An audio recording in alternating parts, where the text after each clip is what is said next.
네, 부자들은 경제신문을 읽는다 들어왔습니다. 오늘은 주식명가 MTNW 나인원 박재우 어드바이저 만나 뵙겠습니다. 안녕하세요. 안녕하세요. 네, 첫 번째 기사 LG화학 살펴보도록 하겠습니다. 반가운 소식이 전해졌는데요. 2025년까지 미국에 5조 원을 투자해서 배터리 시장 선두로 굳히겠다는 발표를 했습니다. 현재 있는 이 미국의 미시간 공장까지 합치게 된다면 75기가와트 생산 능력을 확보를 하는 것으로 자동차, 전기차 130만 대를 만들 수 있다고 하더라고요. 또 요즘 폭발적으로 성장을 하고 있는 원통형 배터리 분야에도 진출을 하겠다라는 발표, 그리고 GM과의 이 합작회사 얼티엄셀즈 이 공장 검토하고 있다. 하루 사이에 여러 가지 모멘텀들이 체크가 되고 있습니다. 오늘 빨간불 켜고 있는데요. LG화학 그리고 2차전지주 지금 시점에서 한번 점검을 들어가 볼게요. 네.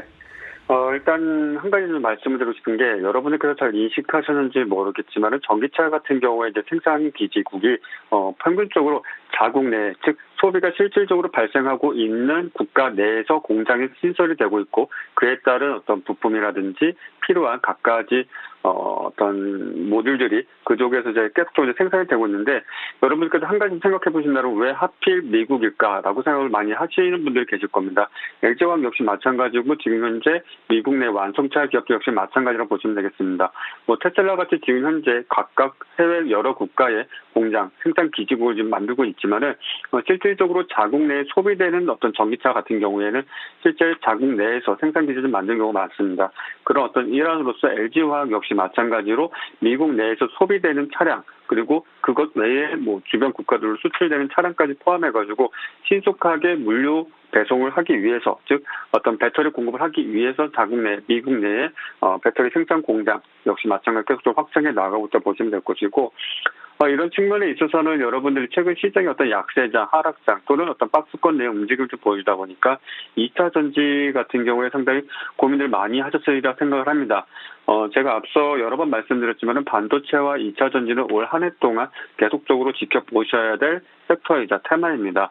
어떤 상승 과정 중에 있어서 눌림도 나올 것이고요. 조정도 나올 것이고 또 시장 하락 움직임에 맞춘 어떤 커플링 현상도 나오겠지만 저점을 높이는 모습들은 계속 이어나갈 수밖에 없기에 여러분들이 각각의 구간에 맞춘 철저한 어떤 트레이딩이 좀 필요할 것이고 아마 시장의 어떤 반등세, 특히 어제 같은 경우 여러분들이 잘 목격하셨으리라 생각을 합니다. 시장이 하락할 때 가장 먼저 반응하는 것이 반도체와 2차 전지 섹터였습니다.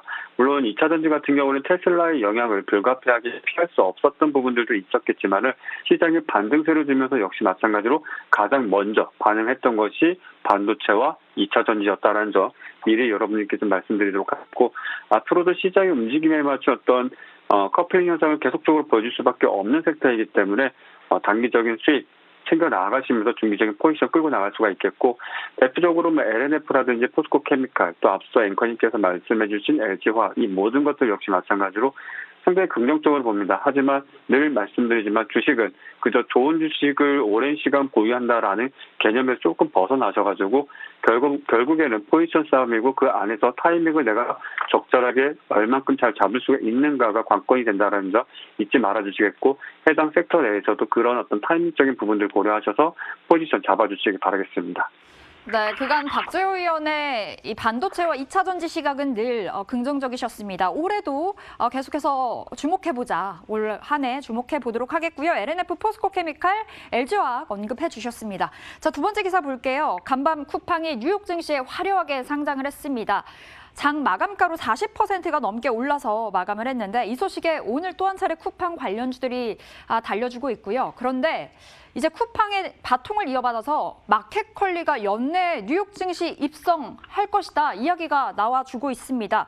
마켓컬리 김슬아 대표와 월스트리트저널의 인터뷰에서 나온 소식이라고 하는데요. 마켓컬리 현재 기업 가치 1조 원으로 평가가 되고 있습니다. 유통계에 좀 새바람이 불 것 같은데 이 뉴스 어떻게 챙겨봐야 될까요? 아직까지 구체적으로 확인된 사안은 없습니다. 그럴 수도 있다라는 소위 말하는 이제 카더라 통신입니다. 쿠팡에서도 워낙 사례가 좋게 나오기도 했고, 상당히 좀 많은 분들이 좀 놀라신 부분들도 있었겠지만, 마켓컬리 같은 경우에는 아직까지는 확정적으로 이 뉴스 자체가 사실이다 아니다 이 정도까지 판단하기엔 좀 어려운 부분들이 아닐까 싶습니다. 아무래도 오늘 장 개시하자마자 장 초반서부터 이런 뉴스에 의해서 지어소프트라든지 흥국 F&B 그리고 그 외 여러 몇몇 종목군들이 이제 강한 시세를 보여줬는데 앞서 다른 어떤 최근의 어떤 각 종목별 개별주들의 어떤 급등락 움직임을 고려하셔서 모멘텀 자체를 길게 보시기보다는 예를 들어서 한국 F&B가 오늘 상한가를 갔습니다. 즉 다음 주 어떤 추가적인 갭을 띄워줄 수 있는 정도의 어떤 수준 정도 좀 인식하시고 저점을 높이는 과정 중에 있어서 무조건 주식을 보유하시기보다는 단기 트레이딩과 그리고 스윙 그리고 더 나아가서 상한가 매매 같이 겸하시면서 최근 시장 보셔봤듯이 각 종목별 대응을 좀 칼같이 좀 빠릿하게 이어나가셨으면 좋겠습니다.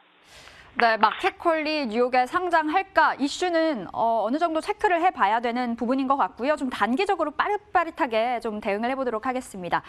자, 세 번째 기사 열어볼게요. 이 반도체 칩을 만들기 위해서는 필수적으로 들어가는 화학물질이 질산이라고 합니다. 그런데 보니까 휴캠스가 국내 질산 사실상 전량 공급을 하고 있더라고요. 90% 이상이라고 하는데 반도체 슈퍼사이클에 발맞춰서 휴캠스 수혜 입을 것으로 평가가 되고 있습니다. 거기에다가 올해 실적 대폭 개선될 거라고 하는데 숨어있는 주역이 탄소 배출권이었거든요. 그런데 정부가 어제 2022년 R&D 투자 방향을 발표를 했는데 그 중심에는 탄소 중립이 있어서요. 휴캠스가 오늘 크게 주목을 받고 있습니다.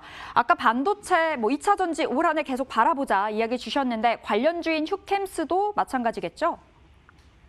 일단 휴캠스를 조금 다른 관점에서 보시는 게 좋겠습니다. 반도체 섹터 내에 묻기에는 그 희소성이 매우 적다라고 할 수 있겠습니다. 어제 같은 경우를 한 가지 예를 든다라면은 백광산업을 예를 들어볼 수가 있겠는데 고순도 HCL, 즉 염화소 같은 경우에는 실질적으로 웨이퍼를 생산하는데 반도체 생산하고 그 웨이퍼 과정 중에 있어서 식각이라고 부르든 또는 세척이라고 불리는 그런 과정들에 있어서 매우 필수적인 그런 어떤 소재인데 지금 현재 휴캠스는 사실 물론 필수적이기도 하고 그 수요량이 많긴 하지만은 앞서 말씀드린 어떤 백광산업 같은 이슈와는 좀 다릅니다. 즉 기존의 일본에서 독점적으로 지배해왔고 우리 반도체 산업 역시 마찬가지로 그런 어떤 해외에서 일본에서 계속 들어왔던 물자를 사실상 국산화를 성공했다는 이슈가 되었기 때문에 시대에 큰 영향을 미쳤습니다만 휴캠스는 그런 부분까지는 좀 아니라는 점, 그리고 이슈의 어떤 강도가 상대적으로 약하다는 점을 좀 말씀드리겠고요.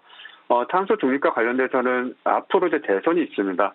대선이라는 이야기를 갑작스럽게 좀 꺼내서 많은 분들이 좀 어리둥절해 하실 수도 있겠는데, 제가 늘 말씀드립니다. 지금 현재 대선을 앞둔 시점에서 각 후보별로 앞서 미국 내 어떤 지금 현직 대통령이죠. 바이든 대통령의 후보 시절 내세웠던 그린 뉴딜 관련 정책 사안들이 실제 우리나라의 대선 시즌에 각 후보별의 어떤 주요 공약이 될 가능성이 매우 큽니다. 사실 늘 말씀드리지만 우리나라 대선 시즌별로 놓고 봤을 때 미국과 겹치는 시기에는 사실상 정책적인 어떤 카피캣 전략이 매우 빈번하게 자주 발생했다라는 점 좀 고려하셔가지고 보신다면 그런 부분들에 있어서 즉 구체적으로 어떤 대선 시즌에 돌입함과 동시에 정책주가 시장에서 주목받는 시기가 된다면 그 시점쯤에서 저탄소, 탄소 중립 이와 관련된 어떤 섹터 움직임과 마찬가지로 휴캠스도 그에 따른 어떤 반사적인 수혜를 입지 않겠는가 정도는 한번 시나리오를 짜볼 수 있지 않을까라고 좀 말씀드릴 수가 있겠습니다. 네, 휴캠스 탄소 배출권 그 위에 있다 보니까 그린 뉴딜 관련주로 묶이죠. 그러니까 우리나라 이 대선 1년 남짓 남았습니다. 미국 증시 그린 뉴딜 흘러갔던 것과 비슷하게 카피캣 현상 이어갈 수 있으니까 관련주 바라보자라는 이야기 휴캠스 체크해 보도록 하겠습니다. 자, 외국인 수급 올라와 있네요. 코스피 오늘 삼성전자, SK하이닉스 그리고 LG화학 보이고요. SK케미칼 그리고 요즘 좋았던 HMM 보입니다. 코스닥에선 비덴트, 위지트, 박셀바이오, 흥국 FM 제주 반도체까지 어떤 종목 매력 있을까요? 자, 일단 LG화학 좀 말씀드리도록 하겠습니다. 일단 100만 원대 가격을 좀 찍고 나서 지금 조정과 하락세를 좀 보여주고 있고 또 많은 분들이 좀 관심 있게 좀 보고 계십니다.